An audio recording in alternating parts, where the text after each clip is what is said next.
Dikatakan oleh baginda Nabi Shallallahu Alaihi Wasallam, man akrama aliman, barang siapa yang memuliakan satu orang alim, dia muliakan satu orang alim, faka'an nama akrama sab'ina nabiyan, maka sikap memuliakannya tadi seperti seakan-akan dia memuliakan 70 nabi. Waman akrama muta'aliman, kata Nabi, barang siapa orang yang memuliakan orang yang menuntut ilmu.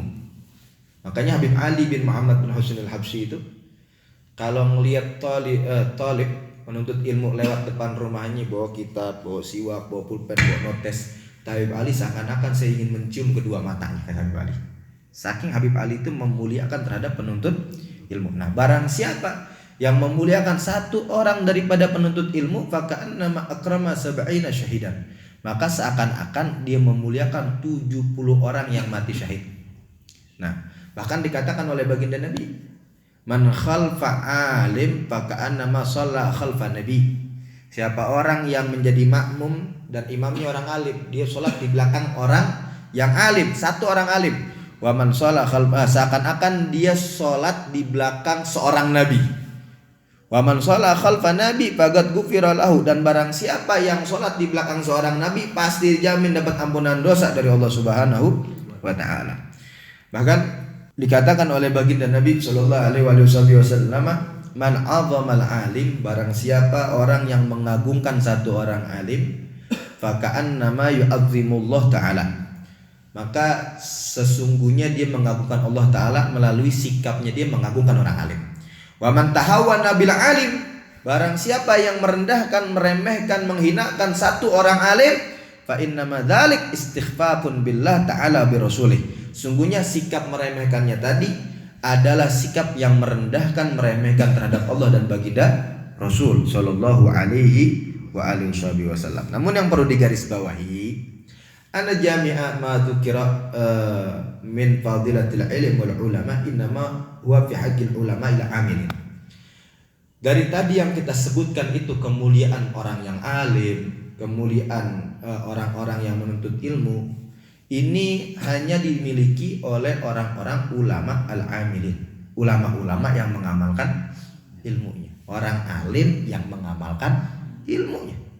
Keutamaan-keutamaan tadi hanya Allah berikan kepada orang alim yang mengamalkan, al-abral al-muttaqin, orang-orang yang termasuk menggolongkan dirinya daripada hamba-hambanya Allah yang berbuat baik, al-muttaqin.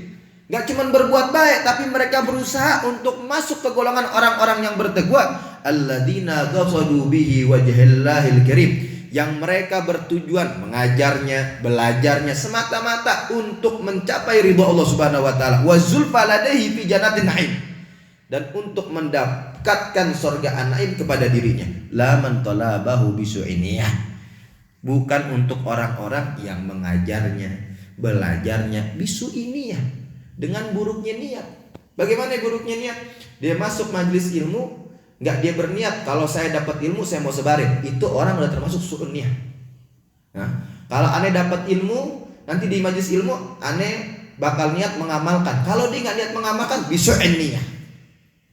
Nah, orang-orang yang keluar dari majelis ilmu, masuk ke majelis ilmu, keluar dari majelis ilmu, nggak niat ngajak orang lain untuk duduk di majelis ilmu, ini orang-orang su'un niyah, niatnya buruk ketika menuntut ilmu.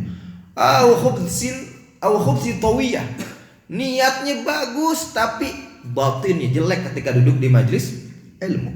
Au li aghradin dunyawiyah, atau nuntut ilmunya dia, mengajarnya dia, belajarnya dia hanya bertujuan di batinnya untuk apa? Aghradin dunyawiyah, mendatangkan perkara-perkara dunyawiyah, min jahin, daripada kemuliaan. Nah, orang sekarang demen viral. Nah, tanpa diukur lagi ini terkenalnya dia baik menurut Allah Ta'ala. Bagaimana kita lihat pendapat doanya Imam Bishr al-Hafi, sampai kalau segala keadaan sesuatunya dia ukur, karena dia tahu dia punya ilmu untuk apa? Untuk semakin mengenal apa keinginan Allah Ta'ala terhadap dirinya. Dia doa, ya Allah, kalau mengviral saya jadi sebab saya hina di akhirat, cabut semuanya. Kalau sebab terkenal saya di dunia menjadi rendah saya di akhirat, cabut semua ketenarannya. Kalau orang sekarang nggak berusaha bagaimana dikenal orang dengan alasan biar dakwahnya lancar, Padahal duduknya kita dengan satu orang mengajak di dalam kebaikan bagian daripada dakwah. Tujuan kita terkenal apa? Mau jadi murain, mau jadi orang riya, au mukaththiratin fil asba' wa tulab, atau orang-orang yang belajarnya dia, mengajarnya dia, batinnya dia siapa? Mukaththirah fil asba' wa tulab.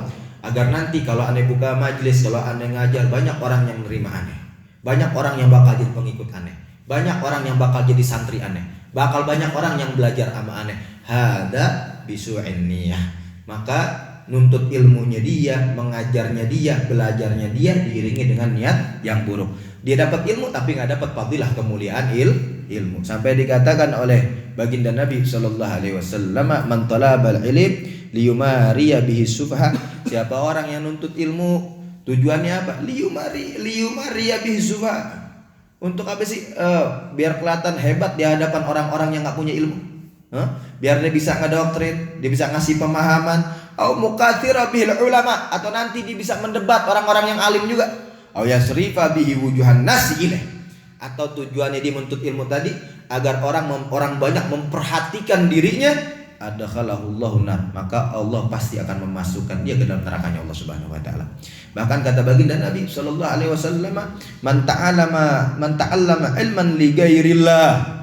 Siapa orang yang belajar ilmu, satu ilmu li ghairillah, tujuannya bukan karena Allah Subhanahu wa taala, au arada bihi ghaira wajhillah, atau dengan menuntut ilmunya dia bertujuan selain daripada mencari ridhonya Allah Subhanahu wa taala, falyatabawwa maq'adahu minan nar.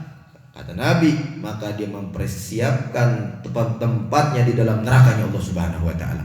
Bahkan dikatakan oleh baginda Nabi sallallahu alaihi wasallam, man ta'allama ilman mimma yabtagha bihi wajhullah. Barang siapa yang menuntut satu ilmu, padahal menuntut ilmu itu di dalamnya adalah sesuatu untuk kita mencari ridhonya Allah. La yata'allamu, tidaklah dia belajar ilmu illa liyusiba bi aradan minad dunya, kecuali tujuannya dia apa? Biar mendapatkan bagian daripada duniawiyah. Lam yajid arfal jannah yaumal qiyamah, maka nanti di hari kiamat jangan masuk surga, nyium surga aja Allah Subhanahu wa taala haramkan, kata baginda Nabi sallallahu alaihi wasallam. Berapa banyak rajulun ta'allamal ilm wa 'allamah, dia belajar ilmu lalu mengajarkan ilmu, dia baca Quran, fa'utiya bihi fa'arrafahu ya na'amahu fa'arrafaha, gala fama amil tafiha, gala ta'allamtu fika al-ilm wa 'allamtu wa qara'tu fika al-Quran, gala kadabta.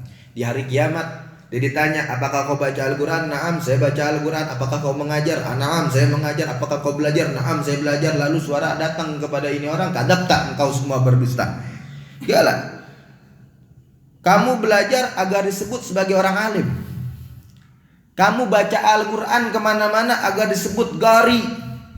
Padahal tujuan kamu belajar, tujuan kamu membaca Al-Quran bukan tujuan agar disebut orang alim atau qari, tapi tujuan kamu agar mendapatkan ridhonya Allah dan Allah selamatkan kamu daripada panasnya api neraka. Jadi banyak orang yang belajar gak mendapatkan keutamaan orang-orang yang belajar. Banyak orang mengajar tidak mendapatkan keutamaan orang-orang yang mengajar. Nah, kita duduk di majelis itu pun dipimpin dengan orang-orang yang semacam itu, keutamaan apa yang kita dapat? Tambah gak kebayaan kita? Bagaimana mau tambah sedangkan tujuan dia juga kebaikan? Amin.